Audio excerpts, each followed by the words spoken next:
Hello everyone, नमस्कार।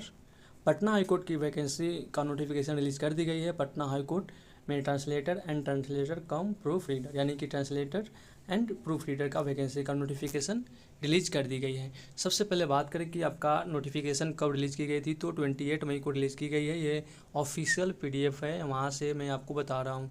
तो ये आपका नोटिफिकेशन जारी की गई थी 28 मई को। एंड इम्पोर्टेंट डेट की बात करें तो यहाँ पे देख पा रहे होंगे इम्पोर्टेंट डेट ये है कि आपका एप्लीकेशन फॉर्म 31 मई से स्टार्ट है। यहाँ देख पा रहे होंगे 31 मई से स्टार्ट है आपका फॉर्म। एंड जो लास्ट डेट है वो 30 जून है। तो ये आपका इम्पोर्टेंट डेट से प्लीज़ मार्क कर लीजिए। एंड आप एप्लीकेशन फॉर्म के लास्ट डेट है उससे पहले अपना फॉर्म फिल करें अगर आप एलिजिबल हैं। ये बहुत बड़ी पोस्ट है, बहुत अच्छी सैलरी मिलती है, पोजीशन भी बहुत अच्छी है। पटना हाई कोर्ट की ये जॉब है। तो देखिए आपका जो सैलरी रहने वाली है वो 7th ग्रेड पे की होगी, यानी कि 4600 ग्रेड पे। एंड आपका जो स्टार्टिंग सैलरी होगी यहाँ पे देख पा रहे होंगे 44,900 से बढ़ते बढ़ते आपका 1,42,400 तक रहती है। ये है Patna high court translator and proof reader की सैलरी।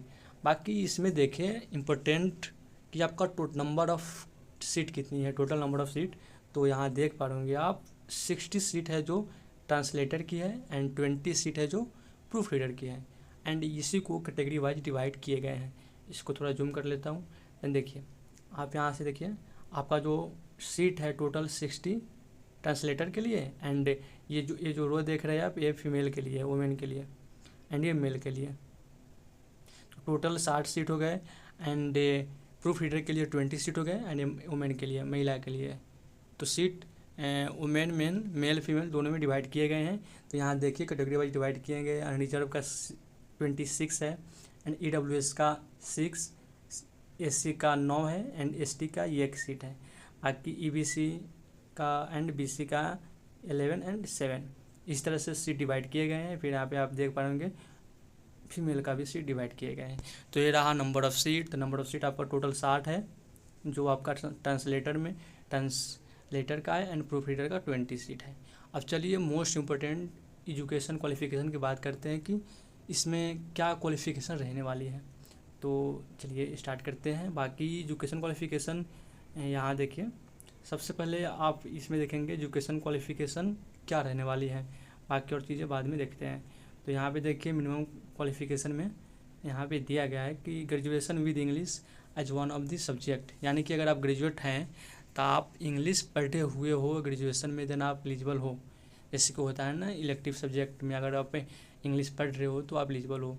यानी अगर आप इंग्लिश ऑनर्स की हो then you are perfect eligible हो ही। बाकी देखिए सेकंड में क्या लिखा है कि knowledge of Hindi is essential, यानी कि आपको हिंदी का भी नॉलेज साथ में होनी अनिवार्य है। बाकी diploma certificate of at least 6 month course in computer application from a recognize institution. तो ये आपका जो डिप्लोमा का सर्टिफिकेट मांग रहा है कंप्यूटर एप्लीकेशन में, 6 मंथ अगर आप किए हो, डिप्लोमा किए हो, ADCA कुछ भी किए हो तो आप एलिजिबल हो। ओके।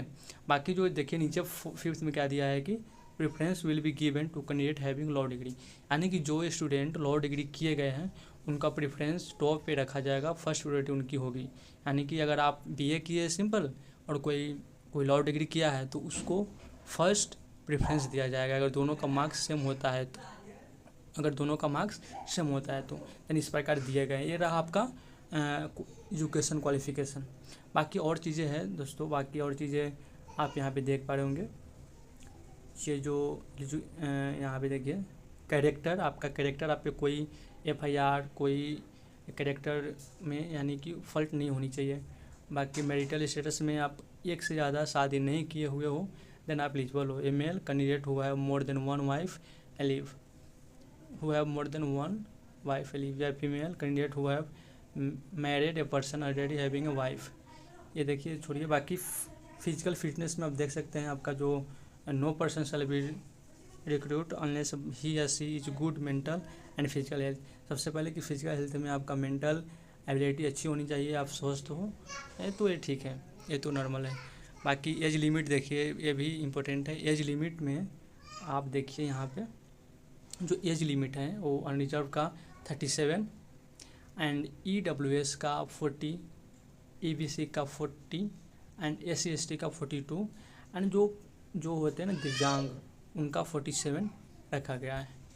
बाकी आप देखिए इसमें रिजर्वेशन की भी पॉलिसी है, बाकी नीचे दिए गए हैं कि रिजर्वेशन जो है शेड्यूल कास्ट को 60%, शेड्यूल ट्राइब यानी कि एसटी को 0.01 यानी कि 1%, एंड ईडब्ल्यूएस का 18% और बीसी का 12% and economic weaker section EWS का 10%। इस प्रकार आपका जो रिजर्वेशन है, परसेंटेज ऑफ रिजर्वेशन डिवाइड किए गए हैं। तो ये हो गया। अब मेन चीज़ है कि आपका मेन चीज़ कैंडिडेट, वुमेन कैंडिडेट का बहुत बड़ी यानी कि 35% रिजर्वेशन है। तो आप सारी चीज़ समझ गए। बाकी आप एलिजिबल है, देन आप फॉर्म को भरिए, बहुत अच्छी पोस्ट है एंड आपका सैलरी भी अच्छा मिलेगा। एंड जो है कि आपका अमाउंट अप्लीकेशन फ़ी का है जो अनरिजर्व का 1100 है एंड SC ST एंड दिव्यांग कैंडिडेट के लिए 550 रखे गए हैं। तो ये सब कुछ रहा। अब आपके मोड ऑफ सिलेक्शन, ये बहुत इंपॉर्टेंट चीज़ है। तो आप देखिए, पहले सबसे पहले आपका क्या होगा, रिटन टेस्ट होगा, देन आपका फिर computer proficiency test with minimum speed of 20 word per minute in Hindi. देखिए आपका जो रिटन टेस्ट होगा, बेसिकली आपका रिटन टेस्ट होगा, उसके बाद आपका होगा टाइपिंग टेस्ट जो होगा हिंदी में होगा, देन आपका इंटरव्यू होगा, फिर आपका फाइनल मेरिट लिस्ट तैयार किए जाएंगे। एंड देखिए नीचे क्या दिया गया है कि मिनिमम क्वालिफाइंग स्टैंडर्ड, तो आपको रिटन में कम से कम 40% मार्क्स लाने होंगे एंड 40% कंप्यूटर प्रोफिशिएंसी टेस्ट में भी लाने होंगे एंड 30% मार्क इंटरव्यू में होनी चाहिए। देन आप तब भी आप मेरिट में हो पाओगे। अगर आपका ये क्राइटेरिया फुलफिल नहीं कर पाते देन आप पहले ही बाहर हो जाएंगे।